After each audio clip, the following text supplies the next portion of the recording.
As our living planet drifted on the sea of eternity, soon after the dawning of the 20th century, the winds of change began to blow. Events were to take place which would change the course of mankind forever. The atomic age had arrived.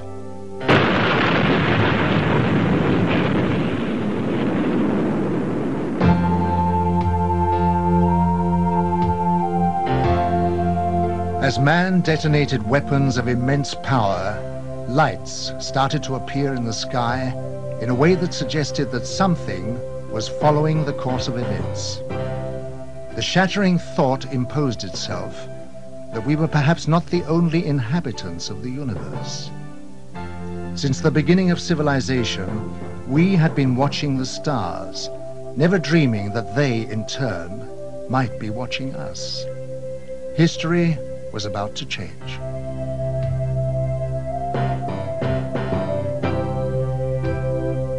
Because these lights appeared suddenly in the sky over Washington on July 20th, 1952, moving from the White House to the Capitol, hundreds of people witnessed the extraordinary event, and it left them stunned. The lights instantly jumped from one position to another. They were also observed by high military officials who knew what the lights were trying to say. The public had never seen anything like this, whereas the military had already a long history of involvement with these alien visitors, but had kept it from the public. An immediate emergency meeting was called to formulate a plan to divert public attention away from the occurrences. From that day on, it was decided to place the subject under the highest classification of security. Then came the first announcement to mislead the public made by Chief of Air Intelligence, Major General John Sanford. We can say that the recent sightings are in no way connected with any secret development by any agency of the United States. From that day on, the biggest secret of the century began. How did it all start?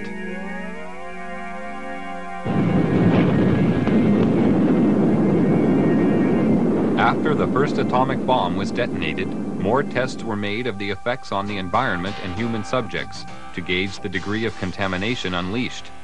No knowledge of the devastating long-term effects existed at this time.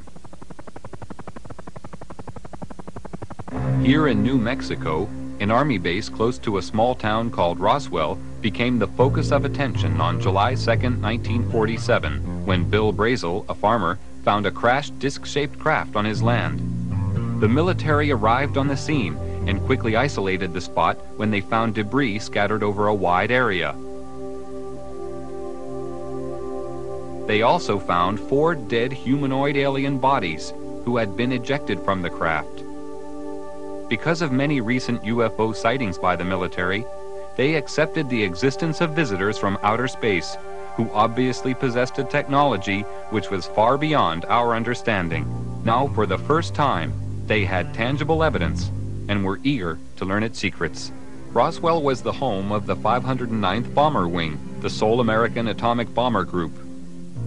Major Jesse Marcel, an Army intelligence officer, was engaged on the recovery operation and asked Walter Haut, the Army Public Relations officer, to prepare a story for the local newspaper. He told me to prepare a release with basically the information that he gave me over the phone. When it was done, to take it into community and hand deliver it to the 4 news media we had in Roswell at that time, which is what I did. The story was published in the local paper. The news was also prepared to be aired by the local radio, but Judd Roberts, the radio station manager, was warned not to broadcast it. Sorry. The question that we ran into is the very next morning, some friendly person, probably from Clinton Anderson's office, called us from Washington and said, we understand that you have some information, and we want to assure you that if you release it on this matter, because it's not supposed to be released, it's very possible that your license could be in jeopardy, and so we suggest that you not do it. And he said, when I mean in jeopardy, like maybe 3 days. Preparations were made at Roswell Army Base for the transport of the wreckage. Robert Shirkey witnessed the secret handling of the parts. They came in the front door, straight down the hallway, and right out onto the ramp to climb into the airplane. And these were the people that were carrying parts of the crashed flying saucer at that time, UFO today, that I got to see. And that was the only thing I got to see. And it was very short, very quick.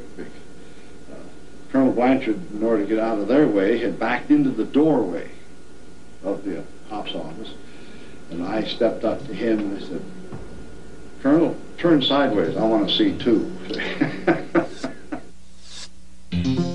On instructions from the Pentagon, Thomas Jefferson DuBose and General Ramey created a cover story saying the crashed object was a weather balloon. But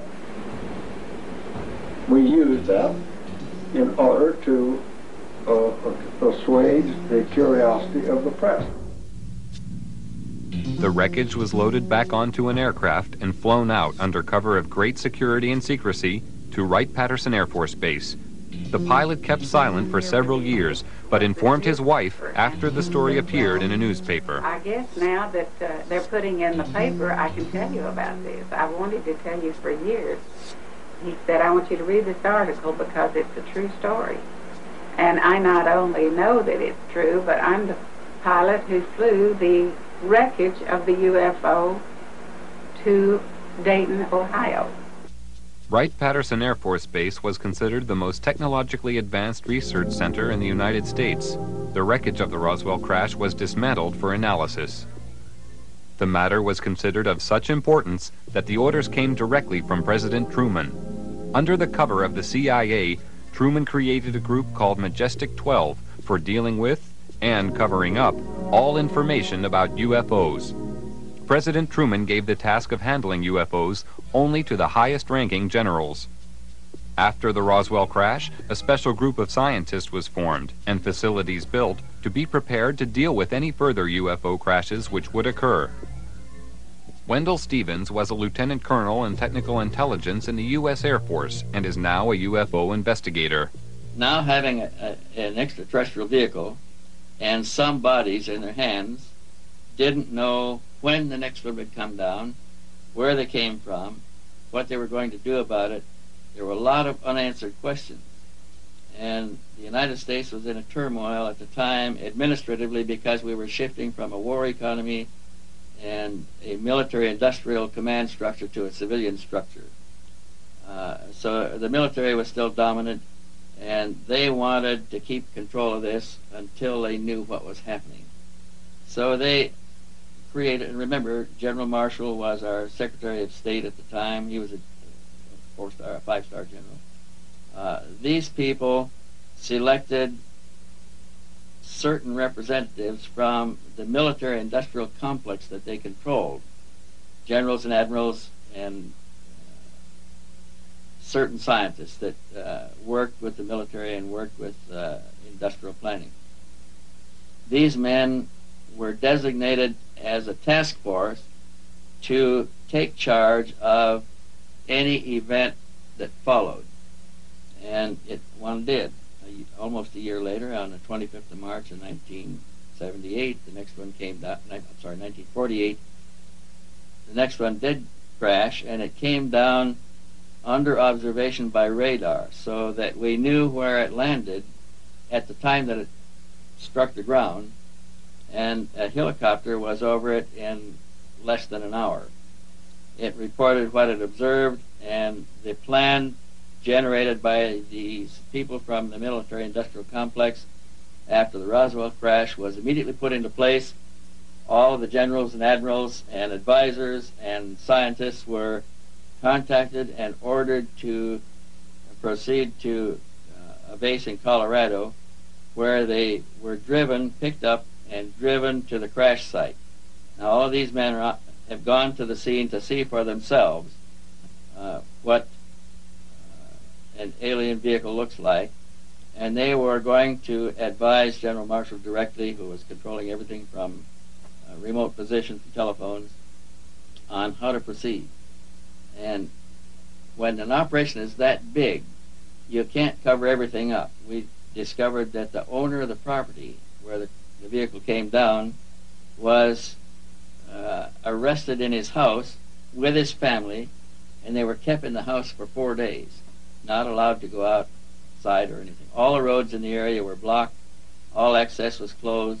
People that lived close enough to know something about it were kept in their houses. Now, if it never happened, then this evidence wouldn't exist. But now we are finding solid evidence that something strange did happen and that these events actually took place. Then we found people who observed the recovery of the craft from a distance, that saw the task force moving across off roads over country to a secure military facility at Los Alamos.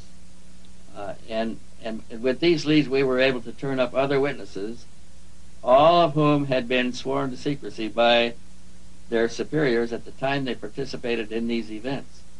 And only a few of them would talk to us, and only on condition that they not be identified because of their vulnerability.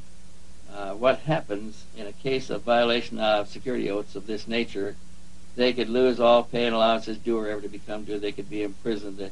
They could be fined a lot of things that none of them could stand. Through Secretary of State General Marshall, the security of the UFO situation was intensified. A closer relationship developed between the military and Majestic 12. As time passed, the power of Majestic 12 grew stronger. Virgil Armstrong was an intelligence officer with the CIA and worked with highly classified assignments. He retired with the rank of major. I received documents which said that a UFO had landed in the middle of White Sands, New Mexico proving grounds, and that this object was inert, was under surveillance, and would be kept under surveillance until they could determine whether it was hostile or friendly.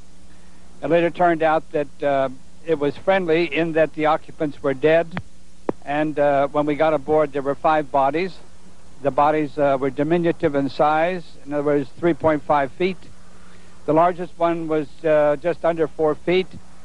2 of them were obviously the commanding officers because 2 of them wore epaulets on their shoulders. Later turns out that they were all male. When we flew them back to Wright-Patterson, of course, the examination, physical examination, and the autopsy, of course, revealed that they were indeed all male. From descriptions given by several witnesses, the aliens have very large eyes, a small nose, and a small mouth. They are usually about 3 feet 6 inches in height and have no body hair. Now, consider, if you will, the position of the United States government at this time. They proudly thought of themselves as the most powerful nation on Earth, having recently produced the atomic bomb and won World War II with it. They had built a jet aircraft that exceeded the speed of sound in flight, or would, in October of '47. They had built bombers with intercontinental range that carried weapons of mass destruction. Now, imagine what it was like for these same leaders, all of whom had witnessed the panic of the Orson Welles broadcast in the War of the Worlds of 1938. Thousands of Americans panicked at a realistically presented invasion of Earth. But imagine their horror as they actually viewed the dead bodies of the real aliens. Imagine their shock as they tried to determine how these saucers were powered and could discover no part even remotely similar to components they were familiar with. No cylinders, no pistons, no propellers, no vacuum tubes. It's only when you fully understand the overwhelming helplessness the government was faced with in the summer of 1947 can you comprehend their perceived need for a total, thorough, and sweeping cover-up to include the use of deadly force.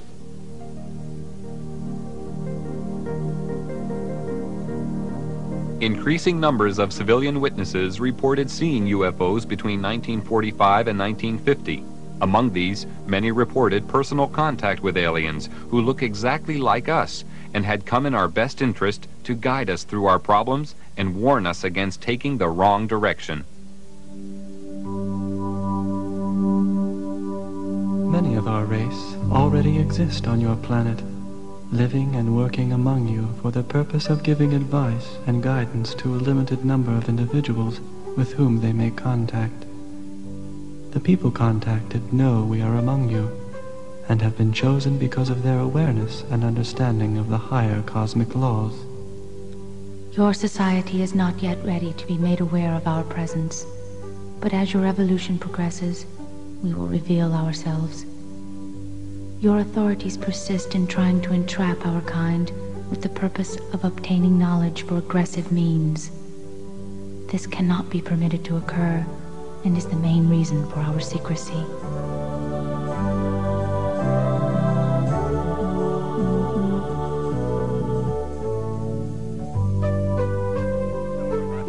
President Truman ordered a heightened level of security after the capture of a live alien from a UFO which had crashed. Because of the ever-increasing numbers of UFO sightings at the time, it was decided to create a project called Blue Book, which was designed to suppress public knowledge and create an atmosphere of ridicule around the subject of UFOs. Professor J. Allen Hynek was a professor of astronomy and an astronomical advisor to the United States Air Force on their UFO educational program. And I know the job they had. They were told not to excite the public. Don't rock the boat. And I saw it in my own eyes happen that whenever a case happened that they could explain, which is quite a few, they made point of that and let that out to the media. Things that the cases that were very difficult to explain, they would jump handsprings to keep the media away from it. For they had a job to do, to, whether rightfully or wrongly, to keep the public from getting excited.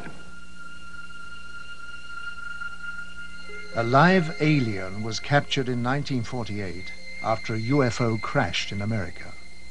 He refused to communicate for 1 year and was given the name EBE, or Extraterrestrial Biological Entity. He later began to communicate and gave details of his home planet. EBE had a large crystal which he linked to his mind telepathically and was able to communicate with his own race. He was also able to see into the past and future and perform many other amazing feats. He told of believing in the universe as the supreme being and stated that his race lived in harmony without wars and had nearly eliminated all diseases. He said they lived to approximately 800 years of age and that their technology was far in advance of ours. The authorities were amazed by the things they were shown through the crystal. EBE was able to communicate with huge spaceships which were holding orbital positions thousands of miles from the Earth. He told them that their crafts were capable of reaching areas in the universe beyond our imagination, and that they were operated by thought control coupled to biological computers, and consequently did not have any control systems as we understood them. He talked about his planet and how their technology had created a system where everything was self-functional and did not require a workforce to operate it, and that everything was monitored from a central control system. He said that technicians were present there.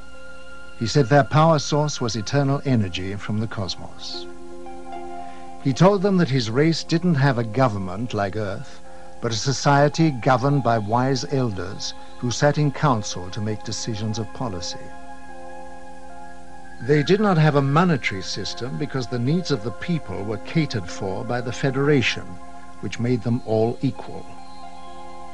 At the request of the aliens, a meeting was arranged with President Eisenhower in 1954. It took place amid tight security at a secret location.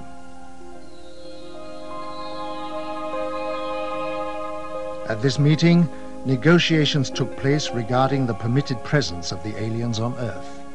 Eisenhower told the aliens that the world was not yet ready for them.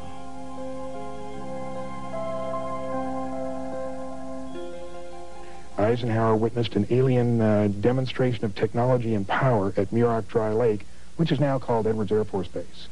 I believe we made a deal, and the deal was that in exchange for super technology, super weapons technology, we would agree to ignore the abductions that were going on. He made it more military-oriented than, say, a civilian president would have. And it's this, I think, that has let his actions let the real power of the executive office slip through the hands of the president into MJ-12. The President of the United States does not have a high enough clearance to know the whole thing. And it's interesting to note that above top secret, there's 38 levels of clearances. Eisenhower's the last president to have a full briefing on the alien problem.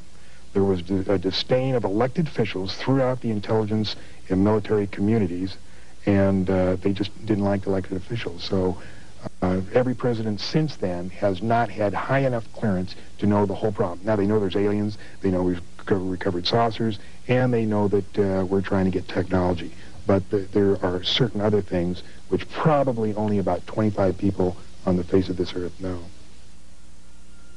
When members of our race visited the Earth, we told you we had a technically and emotionally advanced order who had made the mistake of permitting our technology to stifle our emotional role.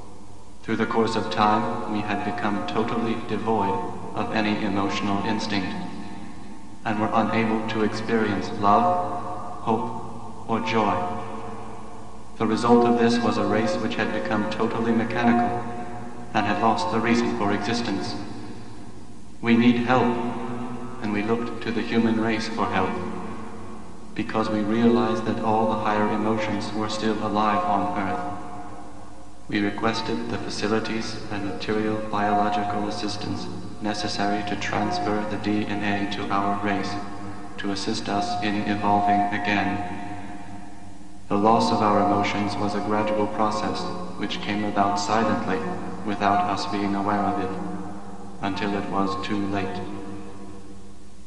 We now realize that emotion is the greatest gift any creature can have, and without it, existence has no meaning.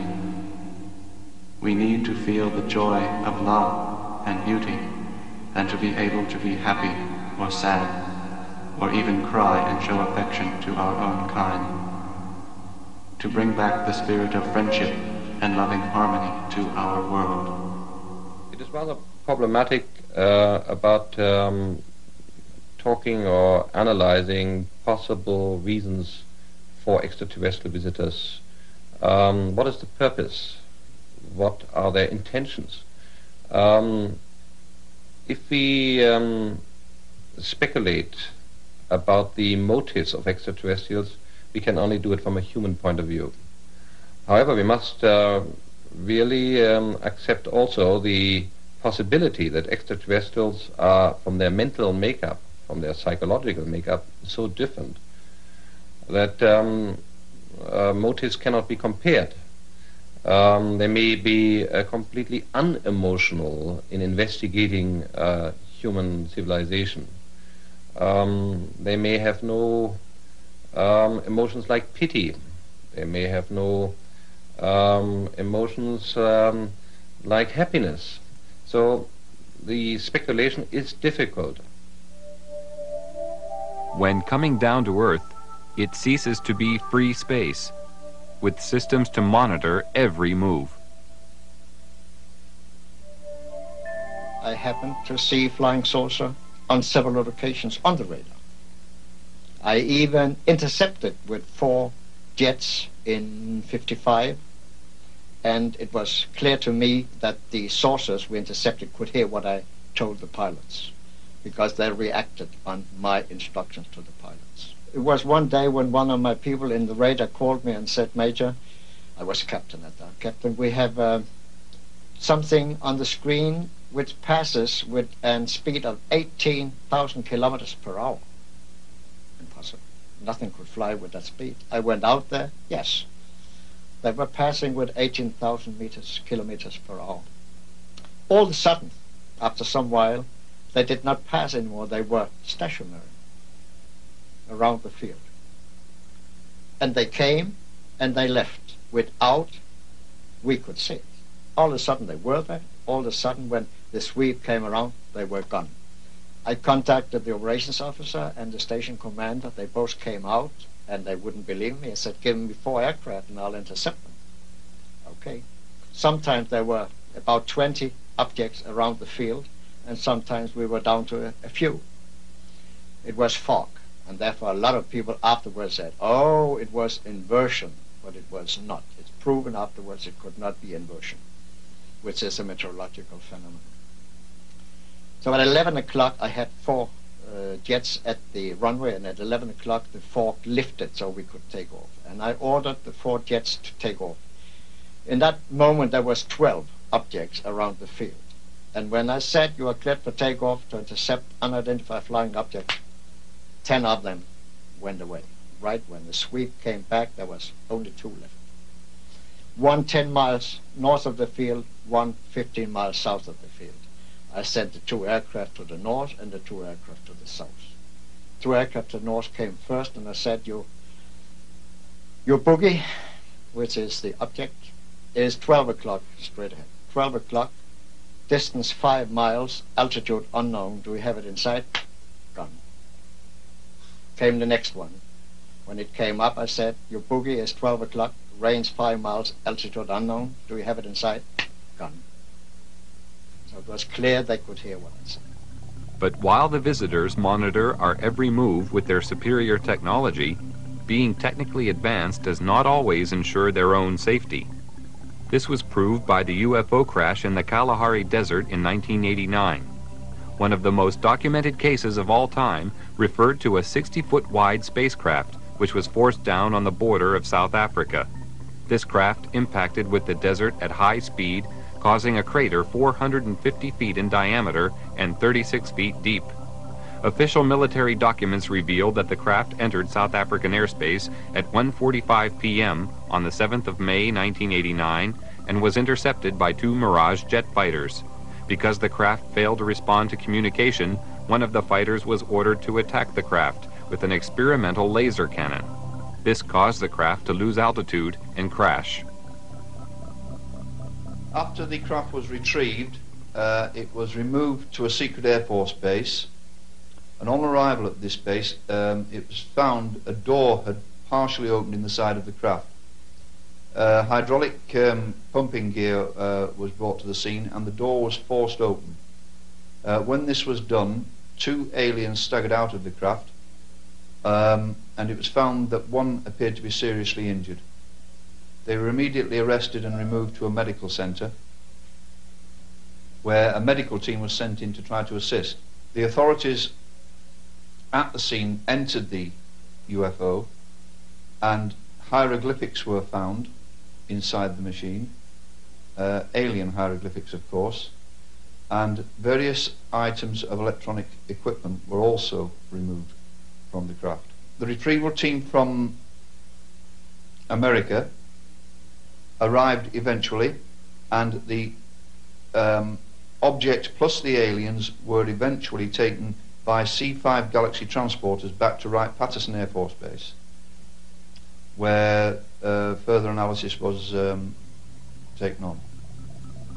When the military entered the craft, they quickly removed portable equipment and instruments, some of which were considered useful as potential weapons. This was not certain at the time, but was clarified after scientific investigation. Also found aboard the craft were a series of hieroglyphics, which indicated that the aliens had a written form of communication. The writing gave the impression of an alien alphabet, but it is not known if any of the scientists present were able to understand its meaning. Data found on the craft were stored on a system of silicone slides. It was obvious to everybody at the site that they were dealing with a very advanced technology, including the propulsion system. As more and more alien technology comes into the possession of our scientists, more understanding is being gained about the physics involved in producing propulsion systems capable of taking man deep into space. The American Naval Deep Space Command, who also call themselves the Guardians of the High Frontier, are responsible for the location and identification of all objects in space around Earth. It's their claim that they can track and identify an object as small as a football at a distance of 30,000 miles. They refer to unrecognized tracks as unidentified orbiting objects and have been known to locate up to 6,000 of these in a 3-month period. Their area of responsibility lies outside the Earth's atmosphere. Below this level, the monitoring of the sky is taken over by NORAD, which is the North American Air Defense Network. Larger radio telescopes are on station throughout the world. They can scan the heavens to distances of hundreds of light years. This network of space surveillance ensures that any object heading towards the Earth can be tracked from a vast distance. As an object approaches, it is monitored throughout its journey. If any object should land or crash on Earth, the contact point is known immediately, and quick response teams swiftly arrive on the scene. This network was created after the Roswell incident, and since that time has developed into a sophisticated search and retrieval operation. Quick response teams are located in strategic positions throughout the world. Once there, they isolate the area and ensure that the public is kept unaware of sensitive incidents. All over in NATO, they are interested. It's generals and colonels. The Americans are interested. The English are interested. Everybody knows about it. I was one in Wiesbaden with one of the squadrons down there, and I worked with a colonel. And one afternoon, I was going to nearby town. I don't remember the name. And I went to the office in civil clothes to pick up something, and he was sitting there. "Hey, Major," he said, "where are you going?" "I'm going to city." "What is that?" He pointed. I had my badge here with a flying saucer on my blue jacket. I said, "What?" "That, damn it, that." He said, "Nothing. It's a flying saucer." I said, "It couldn't be. You Americans have proven they don't exist." "Shut up," he said. He took the telephone and rang. "Jack, Pete, come on now." And in a sudden, we had 5 officers and himself. And we talked for 3 hours. And they knew exactly as much as I did. So everybody knows about it. And it is not illegal. And you are not disliked. I have talked with generals for hours, not on my purpose. They asked me to talk with them about it.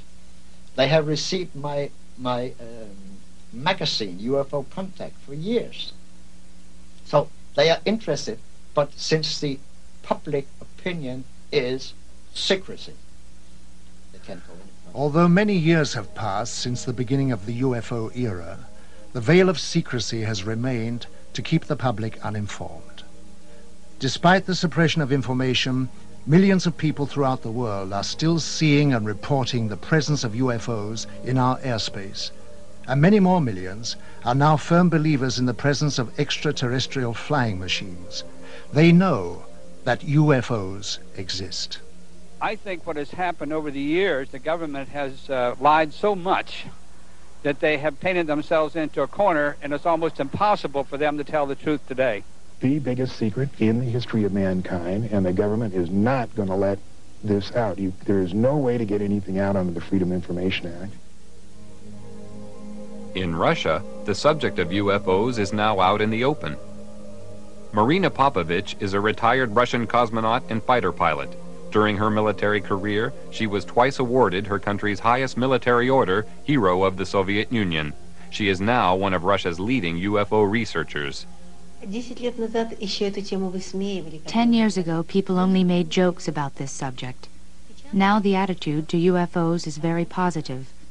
The majority, 80%, think there is extraterrestrial intelligence and that this intelligence is trying to establish mutual contact with us. Now cosmonauts and pilots are more willing to report their contacts with UFOs when they have taken place. Unlike the rest of the world, the Soviet Union has an openness about the subject of UFOs. They even have a monthly television program devoted entirely to it. In the near future, university courses will also be available to study the subject. Several Soviet generals have already stated that there is no question as to what UFOs are. We know they are alien spacecraft. But at the Center for UFO Studies, we have a computerized data bank that now has more than 75,000 UFO reports on it. And what is even more interesting, they come from, by latest count, from 133 countries. When you start reeling off the countries, it sounds like a roll call at the United Nations. And even more interesting, and the just numbers themselves don't mean so much, but the thing that finally convinced me that we were not dealing with nonsense is basically the caliber of the witnesses. Many of the reports are made by highly responsible people of impeccable integrity, people in technical training, air traffic controllers and military and commercial pilots. Finally got to the point, and it took me quite some time. I finally got to the point, however, where I simply said, I can't continue to call these people deluded or nuts. They are seeing something. Something is real. The late J. Allen Hynek was an astronomer, just like I am. His background and mine are very similar. He was for many years a professor of astronomy, and so was I. And what Hynek said was, UFO research is leading us kicking and screaming into the science of the 21st century. Like Hynek, I sought to debunk the reality of UFO phenomena, and like him, discovered just the opposite. Technology has advanced rapidly over the past 50 years for all the world to see. But in secret locations, amid tight security, the true advance of technology is hidden from public knowledge. From one such location came the stealth bomber. This futuristic aircraft is the only type known which has the ability to fly into radar-protected areas unobserved, almost without sound, to perform whatever task is necessary. The technology used in the production of the aircraft is a giant leap forward from conventional technology, and the question has to be asked, where did it come from? At one super-secret U.S. government test facility situated in the Nevada desert, strange glowing lights are regularly seen performing aerobatic displays which are far beyond the capability of our known aircraft. They seem to be intelligently controlled. Can this be yet another example of some secret, very advanced technology, or are the authorities hiding some exotic foreign contrivance? Here at Area 51, also known as Dreamland, is the most highly protected and secret facility in the whole of the United States. Bob Lazar, a physicist, worked on special projects within this complex and felt compelled to reveal what he saw. They are actively and have in their possession alien spacecraft, and they are actively undergoing analysis and flying them. They set up and produce their own gravitational field. Just as the Earth holds all matter down, they produce that same field, but out of phase, and it repels itself. The effects that can cause, the way in which everything operates is by all intents and purposes, magic. I mean, it is so far beyond our level of technology. Why is such technology available only to the few and not to the whole of mankind? Have we the right to know? Are we ready for it yet? Or is the race for technological advantage more important? Why keep a secret about probably one of the most important events in history, that there's been contact from an alien civilization? It's a significant event in history, more significant than anything. With the tremendous distances involved, travel to the stars would seem impossible. But with man's endeavor and resourcefulness, these problems will be overcome as they always have been in the past. Scientific estimates tell us that there will be a breakthrough in space travel in the near future. When the boundaries of distance break down, the Earth will become our home, the universe our world.